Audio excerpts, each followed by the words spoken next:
adjudicated of 17 counts of murder in the first degree, the jury having returned a verdict of life imprisonment without the possibility of parole. Is there any legal reason why I should not impose a sentence at this time? Yes, Your Honor. Okay. And that is under 921.143, the victims under counts 1 through 17, and also the surviving victims of the attempted homicides have a right to express themselves as to the everything that could not be expressed under victim impact.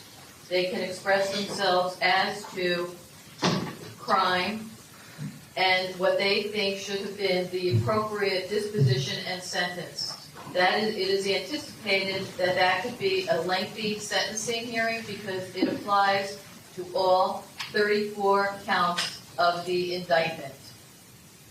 Okay, are you prepared to present that testimony now? No, we're not, Your Honor. And under the statute, it says that the victims have a right to present that testimony, and also, as you know, under the Florida Constitution, the victims have a right to be heard, and that the victim should present that testimony before you announce sentence.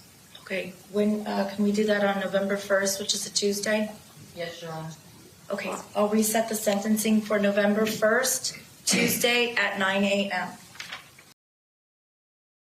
Thanks for watching our YouTube channel. Follow today's top stories and breaking news by downloading the NBC News app.